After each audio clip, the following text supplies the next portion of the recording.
After 9 years, another gag order victim of this Liberal NDP Prime Minister has come forward. This time, it's his own parliamentary budgeting officer who revealed yesterday that there's a secret government document that would lambaste and completely put to shame the claims on the carbon tax scam. This secret report would confirm most Canadians are worse off in this scam than what they get in phony rebates, and emissions have gone up. Will this Liberal NDP Prime Minister lift the gag order on the PBO so Canadians and everyone can know what they already know, that this Prime Minister and this carbon tax scam are not worth the cost? Hear, hear. The Honourable Parliamentary Secretary to the Minister of the Environment and Climate Change and the Minister for Fitness and Amateur Sport. Mr. Speaker, the Parliamentary Budget Officer does important and essential work, and we thank him for the update. Recently, he had an update on his website saying that the last estimate that he had done was based on faulty information, and we thank him for correcting the record. It confirms what we know all along, that economists and independent organizations across this country have been saying, which is that 8 out of 10 Canadians are better off with federal carbon pricing. But, Mr. Speaker, the reason the Conservatives are so bent out of shape about this is because it re-emphasizes the fact that carbon pricing both lowers emissions and the Canada Carbon Rebate supports affordability. The Honourable Member from Calgary, Forest Lawn. Well, maybe they're gagging the PBO because they're ashamed. He's going to reveal that this carbon tax scam is not worth the cost, and it'll confirm that a majority of Canadians are worse off in this scam than what they get back in phony rebates. Look, if they don't want to ungag him and they don't want to release the report, why don't they just call a carbon tax election so Canadians can decide whether they want to keep this scam or axe the tax under a common-sense Conservative government? Hear, hear. The Honourable Parliamentary Secretary to the Minister of the Environment and Climate Change and Sport and Physical Activity.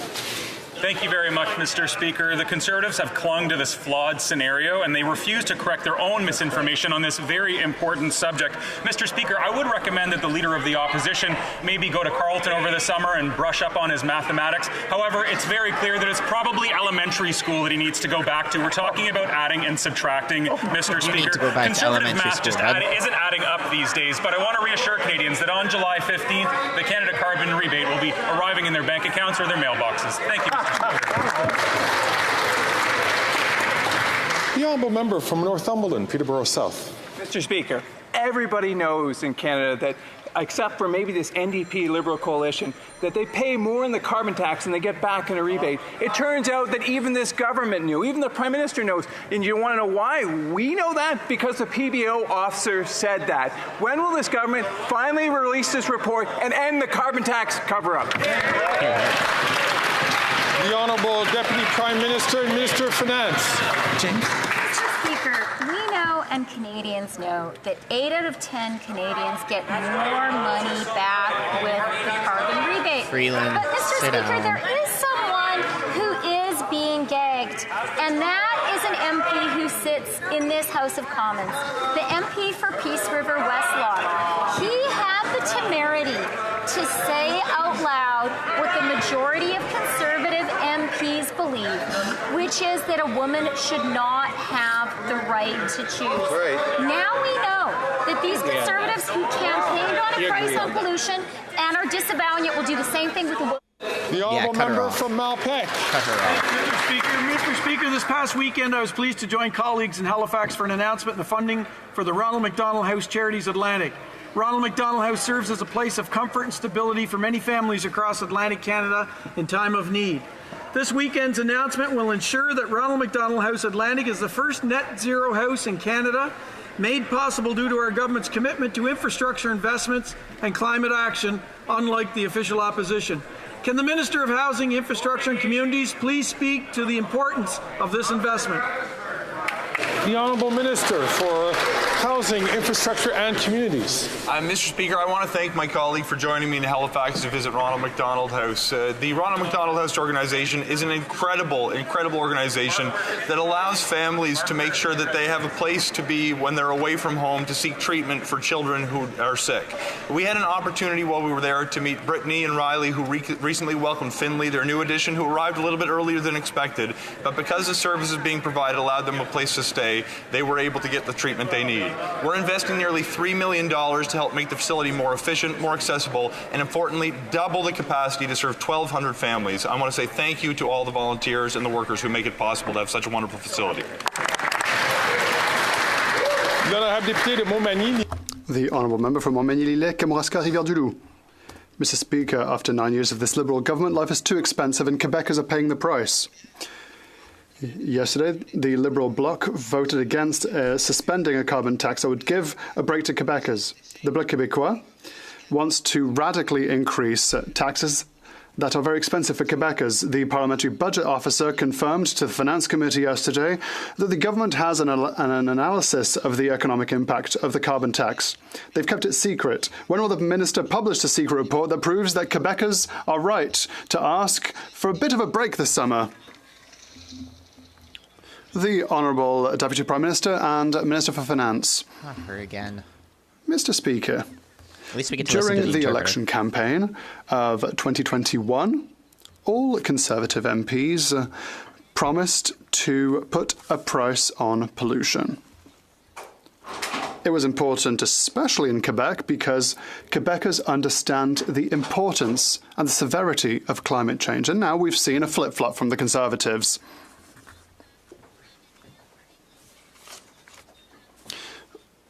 And now, the next thing they might flip-flop about is the women's right to choose.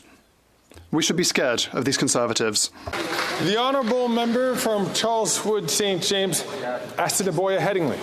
After 9 years of this NDP Liberal government, the Prime Minister is hiding the truth about the carbon tax, that it costs Canadians more than they pay. Yesterday, the Parliamentary Budget Officer confirmed he'd received information from the Liberal government that confirms his report, that Canadians pay more, but was under a Liberal gag order from talking about it. Canadians know it costs them more. When will the Prime Minister stop gagging the PBO and release the secret report that proves Canadians are right?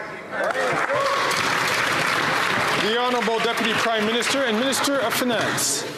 Mr. Speaker, the only person being gagged in Ottawa right now is the Conservative Member of Parliament for Peace River West. That's right. He committed the cardinal political crime among this power-hungry Conservative Party of actually telling the truth, of actually telling Canadians what he believes and what he intends to do. That is to end a woman's right to choose. He's in a majority in that caucus. It's time for the Conservatives to tell Canadians the truth about their intentions. Hear, hear.